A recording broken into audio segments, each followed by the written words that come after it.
Master minds commerce చదవాలనుకునే 10th inter విద్యార్థుల తొలి ఎంపిక.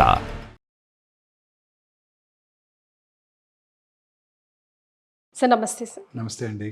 సార్ ఇదివరకు రోజుల్లో పలానా ఊర్లో పలానా వాళ్ళకి క్యాన్సర్ వచ్చిందంట అనుకునేవాళ్ళం. ఇప్పుడు మన కాలనీలోనే 2-3కైనా కంపల్సరీగా క్యాన్సర్ అనే పదం వినిపిస్తుంది. ఎందుకు ఇంత ప్రామినెంట్ అయింది సార్? మీరు అన్నట్టు క్యాన్సర్ ఇన్సిడెంట్స్ అంటే ప్రతి సంవత్సరం వచ్చే కొత్త క్యాన్సర్ కేసుల సంఖ్య గణనీయంగా పెరిగిపోతుందండి.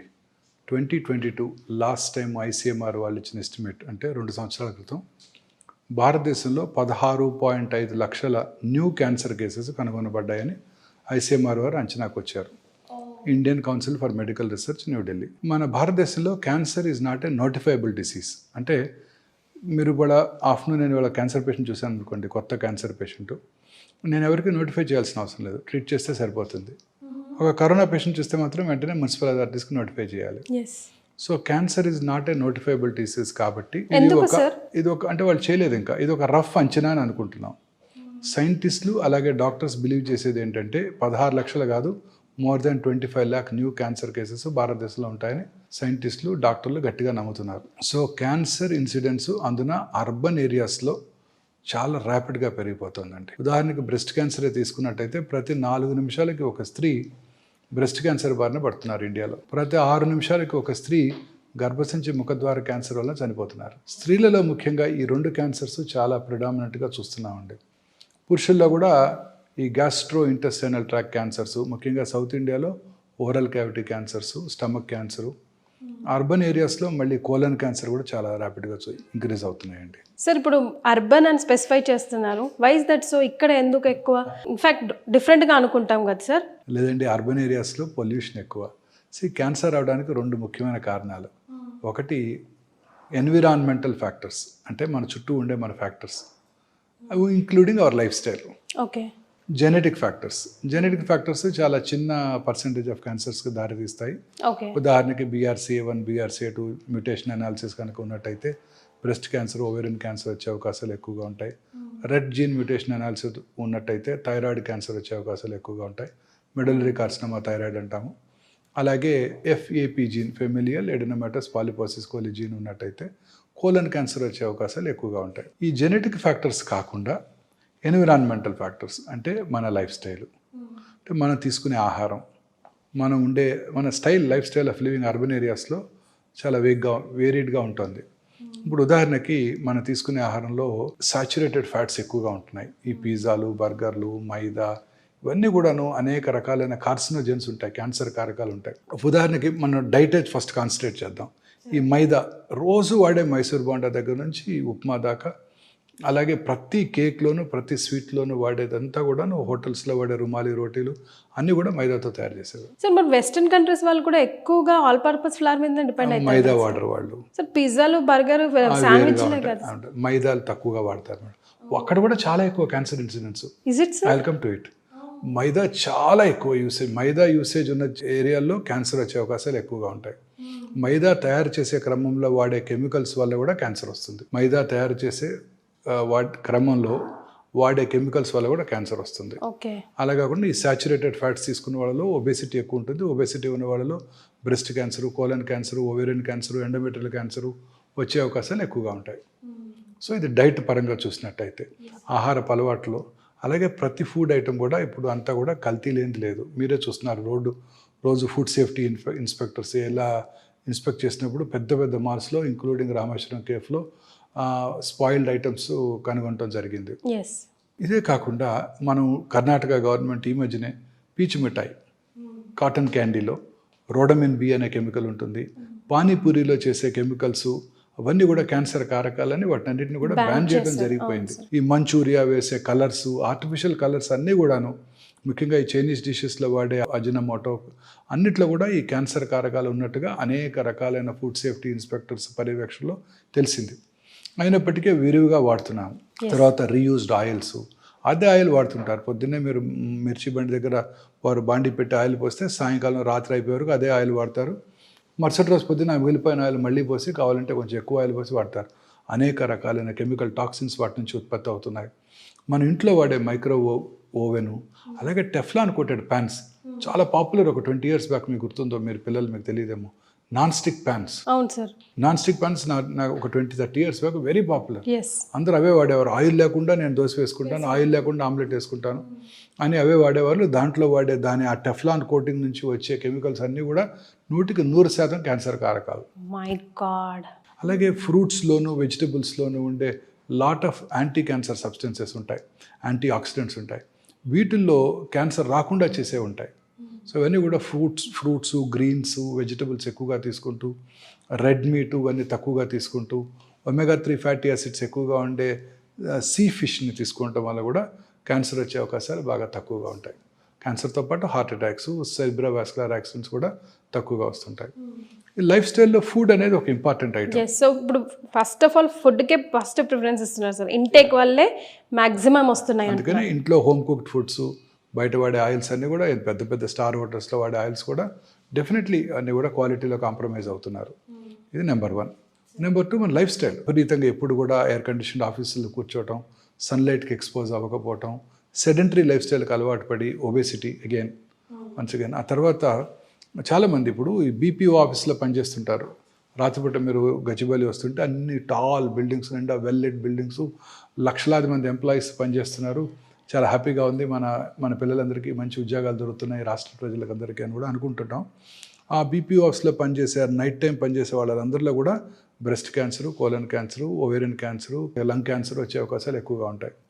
Because of sleeping patterns. మన రిథం దెబ్బతింటుంది.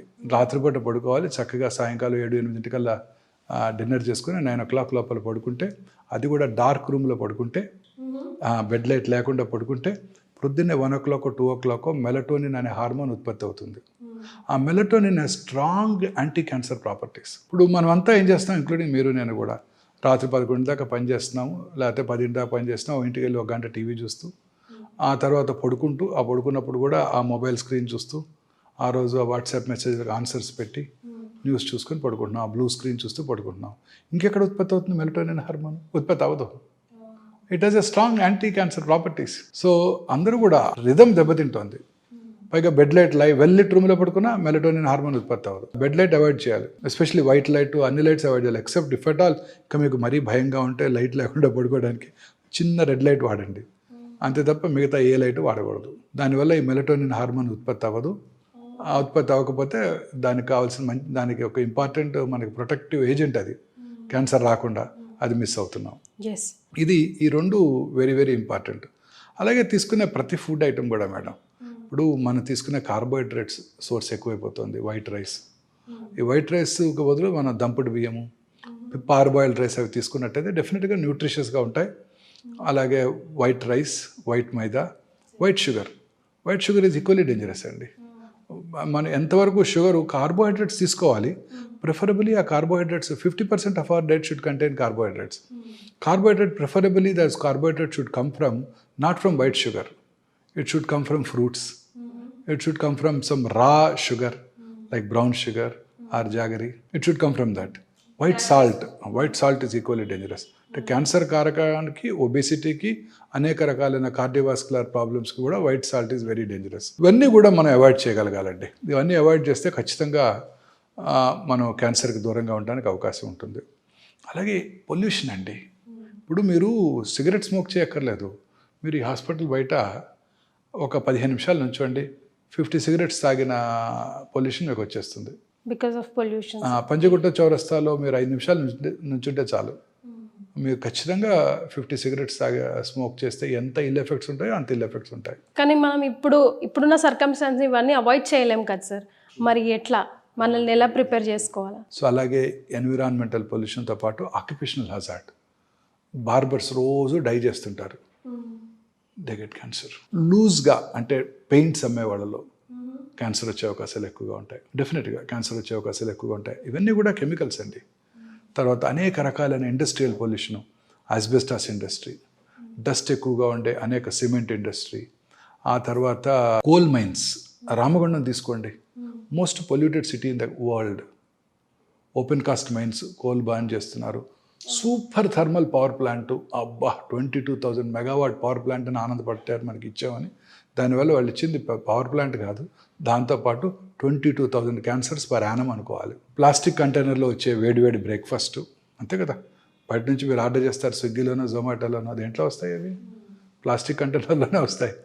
అవన్నీ ఆ ప్లాస్టిక్ కెమికల్స్ అని దాంట్లోకి వచ్చేస్తున్నాయి. బాటిల్డ్ వాటరు అది ఎండలో ఒక అరగంట పెట్టామంటే ఆ టాక్సిన్స్ అన్నీ ప్లాస్టిక్స్లో ఉన్న ఆ ప్లాస్టిక్ మైన్యూట్ ట్రే ఇవన్నీ కూడా ట్రేసెస్ అన్నీ వాటర్లోకి వచ్చేస్తాయి. ఎయిర్ కండిషన్ కార్లో కూర్చుంటారు వెళ్ళి పొద్దున్నే 11 గంటల 10ంటికి ఎండలో ఉండి కారు ఉంది అప్పటిదాకా, అందులో ఉన్నదంతా కూడా ప్లాస్టిక్ ఇంటీరియర్సే కదండి. మీరు కారు ఆన్ చేయగానే ఆ వేడికి అదంతా కూడా మనం ఇన్హేల్ చేస్తాం.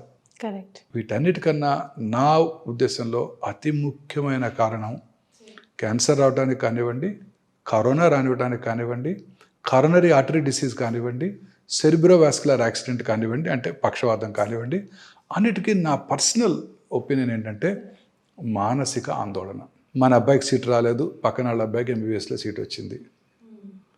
మన ఇంట్లో మా సార్కి ప్రమోషన్ రాలేదు, పక్క ఇంట్లో వాళ్ళకి ప్రమోషన్ వచ్చేసింది. వాళ్ళ కారు మనకన్నా బెటర్ కారు. ఇలా వాళ్ళ అబ్బాయికి పెళ్ళి అయిపోయింది, మన అబ్బాయికి ఇంకా పెళ్లి కాలేదు. స్కూల్లో మన అబ్బాయి ఫస్ట్ ర్యాంక్ రాలేదు, పక్కింటి వాళ్ళ అబ్బాయి ఫస్ట్ ర్యాంక్ వచ్చాడు. ఇలా అనేక రకాలైన ఆందోళనలు, మానసిక ఆందోళన ఈ అర్బన్ ఏరియాస్లో ఎక్కువైపోయినాయండి. How it leads to cancer sir, can you please explain? Yes, మానసిక ఆందోళన మన ఇమ్యూనిటీకి మోస్ట్ ఇంపార్టెంట్. మనిషి, మన పూర్వీకులు చెప్పేవాళ్ళు సంతోషం సగం బలం అని. అవును సార్, అబ్సల్యూట్లీ ట్రూ అండి. మనం మానసికంగా ప్రశాంతంగా ఉండటమే కాదండి, హ్యాపీగా ఉండాలి. హ్యాపీగా ఉంటే మీకు ఏ జబ్బు రాదండి. రోజు అనుకుంటాం కరోనా టైంలో గుర్తుందా, మనకు ఆ వాచ్మెన్ ద్వారా కరోనా వచ్చింది, మనకు ఆ పూలు అమ్మేవాడి ద్వారానో వెజిటబుల్స్ అమ్మేవాడి ద్వారా కరోనా వచ్చింది. మరి వాళ్ళు బాగానే ఉన్నారే, మరి ఇంట్లో ఉన్న వాళ్ళకి ఎందుకు ఎలా వచ్చింది? వాళ్ళు చక్కగా అమ్ముకుంటూ వచ్చి వెళ్ళి అమ్ముకున్నాడు, హ్యాపీగా ఉంటారు వాళ్ళు. ఈరోజు చూసుకుంటారు, రేపటి సంగతి తర్వాత చూసుకుంటారు. మనమేమో మన పిల్లలకి, మనవరాల పిల్లలకు కూడా మనం సంపాదించి పెట్టాలని ఆశిస్తున్నాం. మానసిక ఆందోళన అండి. మన బాడీలో మనందరికీ తెలిసిన విషయం, ఇప్పుడు మన బాడీలో 22,000 ప్రోటాన్ కోడింగ్ జీన్స్ ఉంటాయి. Watson and creek genomic mapping చేశారు. ఆ జెనోమిక్ మ్యాప్లో ఇన్ని జీన్స్ ఉన్నాయి అని కనుక్కున్నారు. Equally good number of non proton coding jeans కూడా ఉంటాయి. ఈ 22,000 ప్రోటాన్ కోడింగ్ జీన్స్లో ఒక 500 to 600 ఆంకోజీన్స్, అంటే క్యాన్సర్ కారక జన్యువులు ఉంటాయని సైంటిస్టులు కనుక్కున్నారు. Now this is accepted world wide.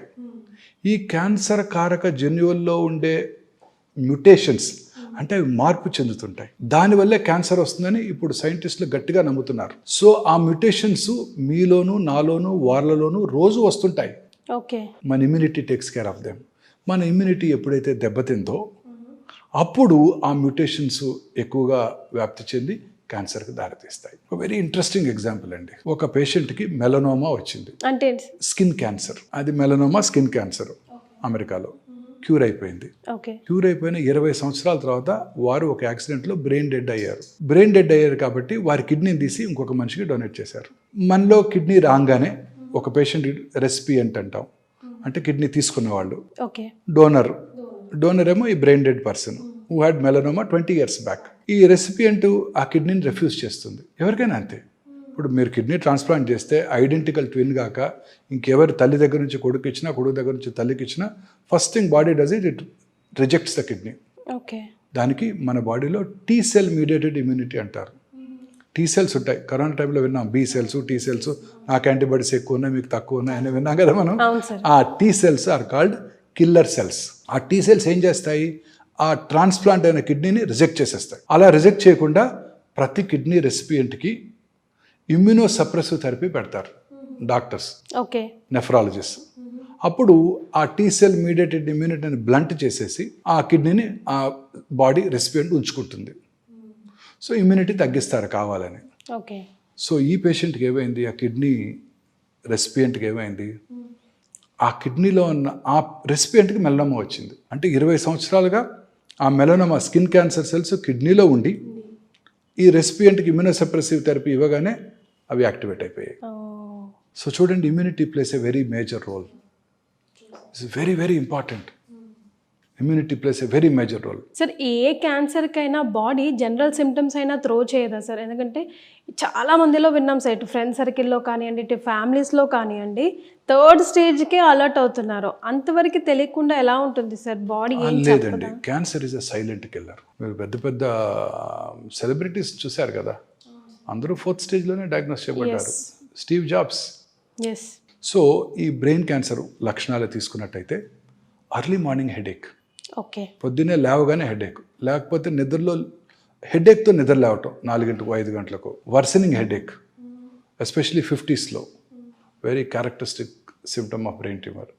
అలాగే ఫిట్స్ రావటం, కన్వల్షన్స్, తర్వాత హెడేక్ అంటే ఫిట్స్తో పాటు సడన్గా కాన్షియస్నెస్ కోల్పోవటం, ఇవన్నీ కూడా warning signals of brain tumour. బ్రెయిన్లో ఎక్కడైతే లొకేషన్ని బట్టి సిమ్టమ్స్ ఉంటాయి. ఉదాహరణకి చిన్న మెదడు అంటాం, సెరిబెల్లం, అక్కడ కనుక క్యాన్సర్ వచ్చినట్టయితే ఆల్కహాల్ తాగిన వాళ్ళు ఎలా నడుస్తారో అలా నడుస్తుంటారు. తర్వాత ఫ్రాంటల్ లోబ్లో వచ్చింది అనుకోండి, అందరి ముందు డ్రెస్ చేంజ్ చేసుకోవటం వెరీ ఇంపార్టెంట్. సో కొన్నిసార్లు అందరి ముందు యూరిన్ పాస్ చేయటం, అందరి ముందు డ్రెస్ చేంజ్ చేసుకోవటం, లొకేషన్ బట్టి ఫ్రాంటల్ లోబ్లో. కొంతమందికి స్పీచ్ ఏరియాలో ట్యూమర్ వచ్చింది అనుకోండి, అంతా బాగానే ఉంటుంది, మాట్లాడలేరు వాళ్ళు, ఈ కాంట్ ఎక్స్ప్రెస్ ఎనీథింగ్, అలా చూస్తుంటారు అంతే. కూర్చోండి అంటే కూర్చుంటారు, పడుకోండి అంటే పడుకుంటారు, ఆయన ఏమైనా చెప్పాలంటే నోట్లోంచి మాట రాదు. కొంతమందికి విజన్ డిస్టర్బెన్సెస్, కొంతమందికి మోటార్ ఏరియాలో వచ్చిందంటే ఆపోజిట్ సైడ్ కాలు చెయ్యి వంకర అదే పని చేయకుండా ఉండటం, ఇలా అనేక రకాలుగా మేనిఫెస్ట్ చేస్తుంది బ్రెయిన్ ట్యూమర్. కిందకు వచ్చామనుకోండి, oral cavity tumours are the commonest tumours in South India in men. ఈ especially gutka paan chewing habits ఉన్న వాళ్ళు ఈ క్యాన్సర్స్ ఎక్కువగా చూస్తుంటాం. సో క్యాన్సర్ రావడానికి అనేక రకాలైన కారణాలు డిస్కస్ చేసినప్పుడు ఈ దురలవాట్లు కూడా చాలా ఇంపార్టెంట్ అండి.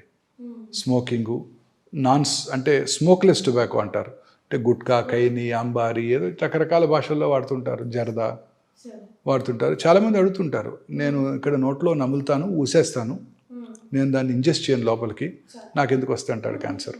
ఓరల్ క్యావిటీలోనే కాదండి, అక్కడ ఓరల్ మ్యూకోజా నుంచి అబ్జార్బ్ చేయబడి బాడీలో ఇతర భాగాల్లో కూడా క్యాన్సర్ రావచ్చు. స్మోక్ గురించి చెప్పనవసరం లేదండి.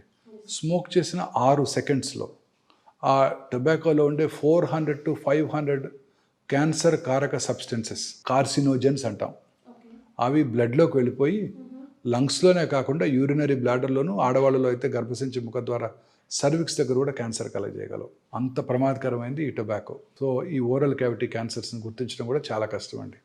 అందరూ కూడా లేట్ స్టేజ్లో వస్తుంటారు.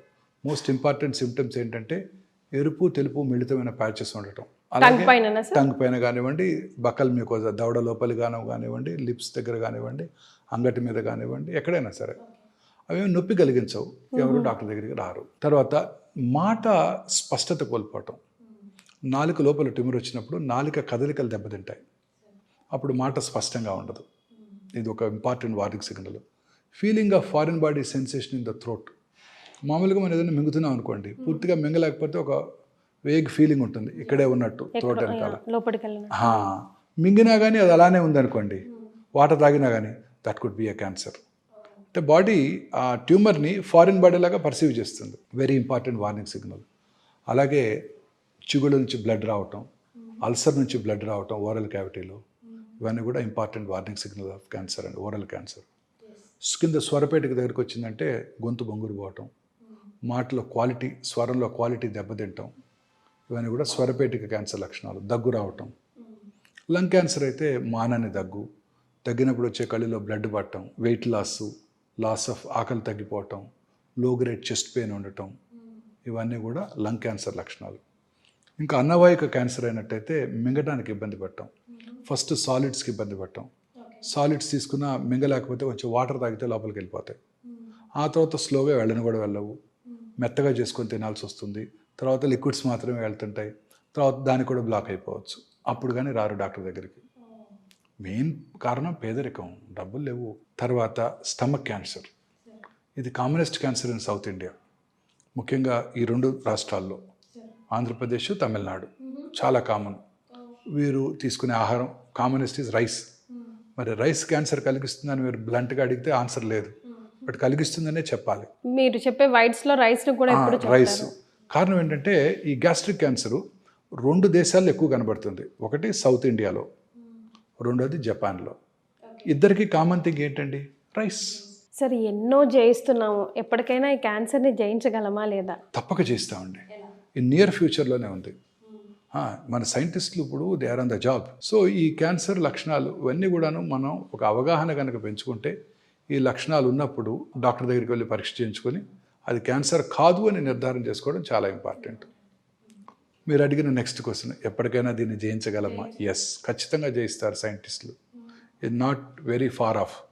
ఇప్పుడు క్యాన్సర్ని ఇప్పుడు కొన్ని రకాల టెస్టులు వచ్చేస్తున్నాయి, ఇంకా FDA అప్రూవల్ రాలేదు. గ్యాలరీ టెస్ట్ అంటారు. నిన్ననే మీరు ఒక పోడ్కాస్ట్ వినే ఉంటారు. బిల్ గేట్స్ జెరోదా అనే ఒక ఫేమస్ యాప్ ఉంది, stocks broking app, very famous. దాని CEO యంగ్ మ్యాన్, ఆయనతో పాడ్కాస్ట్ చేశారు. ఓకే. ఆ పాడ్కాస్ట్లో ఆయన మీ హెల్త్ని ఎలా కాపాడుకుంటారంటే, నేను ఒక టెస్ట్ చేయించుకుంటాను, గ్యాలరీ అనే టెస్ట్ అన్నారు ఆయన. ఆ గ్యాలరీ టెస్ట్ ద్వారా బ్లడ్లోనే బ్లడ్ టెస్ట్ చేసి 50 నుంచి 60 రకాల క్యాన్సర్లు వస్తాయో లేవో చెప్పేయచ్చు అంట. అది ఈ మధ్య వచ్చింది, ఇంగ్లాండ్లోనే ఫస్ట్ క్లినికల్ ట్రయల్స్ జరుగుతున్నాయి, ఇంకా FDA అప్రూవల్ కూడా రాలేదు. Okay sir. ఇప్పుడు గార్డెన్ 360 అని ఒక టెస్ట్ వచ్చేసింది. అందులో ఎస్పెషల్లీ ఇప్పుడు కోలన్ క్యాన్సర్ వస్తుందా లేదా తెలుసుకునే టెస్ట్ ఇప్పుడు అందుబాటులో ఉంది మనకు కూడా. ఓకే. ఈ రిస్క్ ఉన్న వాళ్ళందరికీ కూడా ఈ గార్డెన్ టెస్ట్, అది బ్లడ్లోనే. సో ఈ బ్లడ్లోనే ఇందాక నేను చెప్పాను కదండి, మన బ్లడ్లోనే క్యాన్సర్ సెల్స్ని డయాగ్నోస్ చేసే ఫెసిలిటీస్ వచ్చేసాయి ఇప్పుడు. దీన్నే లిక్విడ్ బయాప్సీ అంటారు. అంటే 10 ml బ్లడ్ తీసుకొని ఆ 10 ml బ్లడ్లో సర్క్యులేటింగ్ ట్యూమర్ సెల్స్ ఉన్నాయా లేవా, అంటే క్యాన్సర్ కణాలు బ్లడ్లో ఉంటాయి, ఉన్నాయా లేవో చూసుకొని ఆ సర్క్యులేటింగ్ ట్యూమర్ సెల్స్ని ఐడెంటిఫై చేసే టెక్నాలజీ ఇప్పుడు అందుబాటులోకి వచ్చేసింది మనకి ఇక్కడ హైదరాబాద్లో. Super sir. అలాగనే ఆ బ్లడ్లోనే సర్క్యులేటింగ్ ట్యూమర్ ఫ్రీ DNA ఉందో లేదో తెలుసుకొని ఆ DNAది నెక్స్ట్ జనరేషన్ సీక్వెన్సింగ్ టెస్ట్ చేసి, ఇంతకుముందు చెప్పానే ఒక 500 to 600 ఆంకోజీన్స్ ఉన్నాయని, ఆంకోజీన్ మ్యూటేషన్స్ ఏమైనా ఉన్నాయో తెలుసుకునే ఫెసిలిటీ బ్లడ్లోంచే వచ్చేసింది. ఇప్పుడు ఇవన్నీ అందుబాటులోకి వచ్చాయి. ఇప్పుడు రీసెర్చ్ అంతా దీని మీదనే ఫోకస్ చేస్తున్నారు. ఏ రకమైన జన్యుపరమైన మ్యూటేషన్ ద్వారా ఈ క్యాన్సర్ వచ్చింది. ఉదాహరణకి ఒక పేషెంట్కి బ్రెస్ట్ క్యాన్సర్, దానికి జన్యుపరమైన అనాలిసిస్ చేసుకొని genetic mutations comprehensive genomic profiling చేసి ఏ రకమైన జెనెటిక్ మ్యూటేషన్ వల్ల క్యాన్సర్ వచ్చిందో తెలుసుకొని ఆ మ్యూటేషన్ టార్గెట్ చేసే మందులు ఏమైనా ఉంటే అది ఇవ్వడం ద్వారా ఆ క్యాన్సర్ని కంట్రోల్ చేయవచ్చు. ఏ క్యాన్సర్ అయినా కానీ, అదే పెరోటిడ్ ట్యూమర్ అయినా కానీ. సో ఏ జన్యుపరమైన మ్యూటేషను, ఉదాహరణకి ఈ పేషెంట్లో బ్రెస్ట్ క్యాన్సర్ అవడానికి ఒక జన్యుపరమైన మ్యూటేషన్ కారణం అయితే, ఇంకొక పేషెంట్లో పెరోటిడ్ క్యాన్సర్ అవడానికి అదే జన్యుపరమైన మ్యూటేషన్ కారణం కావచ్చు. అప్పుడు ఇద్దరికి ఒకే మందు వాడటం జరుగుతూ ఉంటుంది. అదేంటి బ్రెస్ట్ క్యాన్సర్ ముందు మీరు పెరోటిడ్ క్యాన్సర్కి ఇస్తున్నారని మీరు అడగవచ్చు. Mutation is the main cause.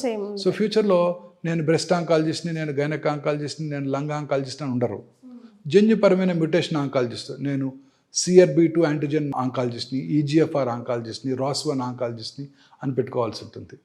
So ఫ్యూచర్లో ఈ కాంప్రహెన్సివ్ జెనోమిక్ ప్రొఫైలింగ్ చేసి ఆ జన్యుపరమైన మ్యూటేషన్ ఐడెంటిఫై చేసి ఆ మ్యూటేషన్ని టార్గెట్ చేసే మందుల ద్వారా మనం క్యాన్సర్ని జయించగలుగుతాం. సార్, ఇప్పుడు ఒక ఫ్యామిలీలో ఎవరికైనా పెద్దవాళ్ళకి బ్రెస్ట్ క్యాన్సరే ఉందనుకోండి, ఆ ఫ్యామిలీ పర్సన్స్కి వచ్చే అవకాశాలు ఎంతవరకు ఉంటాయి? మరి వాళ్ళకి పాపం వాళ్ళకి ఇప్పుడు మనం లైఫ్ స్టైల్ చేంజెస్ అంటున్నాము, ఫుడ్ చేంజెస్ అంటున్నాం కదా సార్. పాపం వాడి లైఫ్ స్టైల్ బాగానే ఉండుంటుంది కాబట్టి జీన్లో ఉంది కాబట్టి వీడికి వచ్చి ఉంటుంది.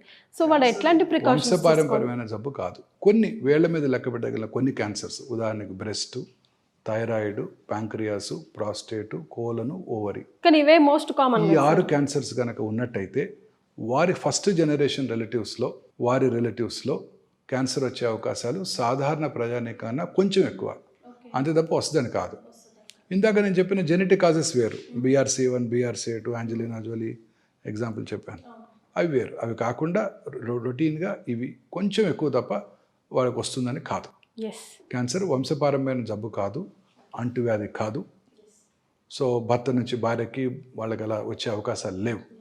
సో దాని గురించి ఆందోళన పడాల్సిన అవసరం లేదు. సో వ్యాక్సిన్ సంగతి ఏంటి సార్? అన్ని క్యాన్సర్స్కి వ్యాక్సిన్ మనకి ఇప్పటికి అందుబాటులో లేవు. గర్భసంచి క్యాన్సర్, హ్యూమన్ ప్యాపిలోమేటస్ వైరస్ ఇన్ఫెక్షన్ వల్ల క్యాన్సర్ వస్తుందని మనం తెలుసుకున్నాము. కాజ్ అండ్ ఎఫెక్ట్ అంటే ఈ వైరల్ ఇన్ఫెక్షన్ వల్ల ఈ క్యాన్సర్ వస్తుందని తెలుసుకున్నాము. ఆ వైరస్కి వ్యాక్సిన్ అందుబాటులోకి వచ్చేసింది. ఇప్పుడు ఇంకా ఆ క్యాన్సర్ని మనం, సర్వైకల్ క్యాన్సర్ని మనం ఎట్లాగైతే స్మాల్ పాక్స్ని రూపుమాపామో, పోలియో రాకుండా చేసుకున్నామో, అలా కూడా గర్భసంచి ముఖద్వార క్యాన్సర్ రాకుండా చేసుకోవడానికి వ్యాక్సిన్ వచ్చేసింది. సో మొన్న ఫిబ్రవరిలో పెట్టిన ఓట్ ఆన్ అకౌంట్ బడ్జెట్లో మన ఫైనాన్స్ మినిస్టర్ గారు ఈ వ్యాక్సిన్ మన ప్రజలందరికీ ఫ్రీగా అందజేయడం జరుగుతుందని కూడా ప్రామిస్ చేశారు. రేపు ఎల్లుండో బడ్జెట్ వచ్చినప్పుడు ప్రాబబ్లీ దాని కేటాయింపులు కూడా ఉంటాయని అనుకుంటున్నాను. That is one. Second thing, ఈ హెపటైటిస్ B వైరస్. ఈ హెపటైటిస్ బి వైరల్ ఇన్ఫెక్షన్ ఉన్న వాళ్ళలో ఈ లివర్ డ్యామేజ్ అయ్యి వాళ్ళలో లివర్ క్యాన్సర్ వచ్చే అవకాశాలు 90% ఛాన్స్ ఉంటుంది. సో దానికి ఇప్పుడు వ్యాక్సిన్ అందుబాటులోకి వచ్చేసింది. మన పిల్లలందరూ కూడా యూనివర్సల్ ఇమ్యునైజేషన్ ప్రోగ్రాంలో వ్యాక్సిన్స్ ఇచ్చేస్తున్నారు. ఇంకా మిగతా క్యాన్సర్స్కి వేటికి వ్యాక్సిన్ కనుగొనబడలేదు. సో కనబడుతుందా సార్, వస్తుందా ఫ్యూచర్ టు కమ్? నా ఉద్దేశం వ్యాక్సిన్ కూడా అవసరం లేదు. ఆ జన్యుపరమైన మ్యూటేషన్ కనుక్కుంటారు, ఆ మ్యూటేషన్కి టార్గెట్ చేసే మెడిసిన్స్ వచ్చేస్తాయి, దాంతోనే క్యూర్ అయిపోతున్నారు క్యాన్సర్ అని నేను అనుకుంటాను. Super sir, thank you so much for joining us sir. Thank you madam, thanks అండి.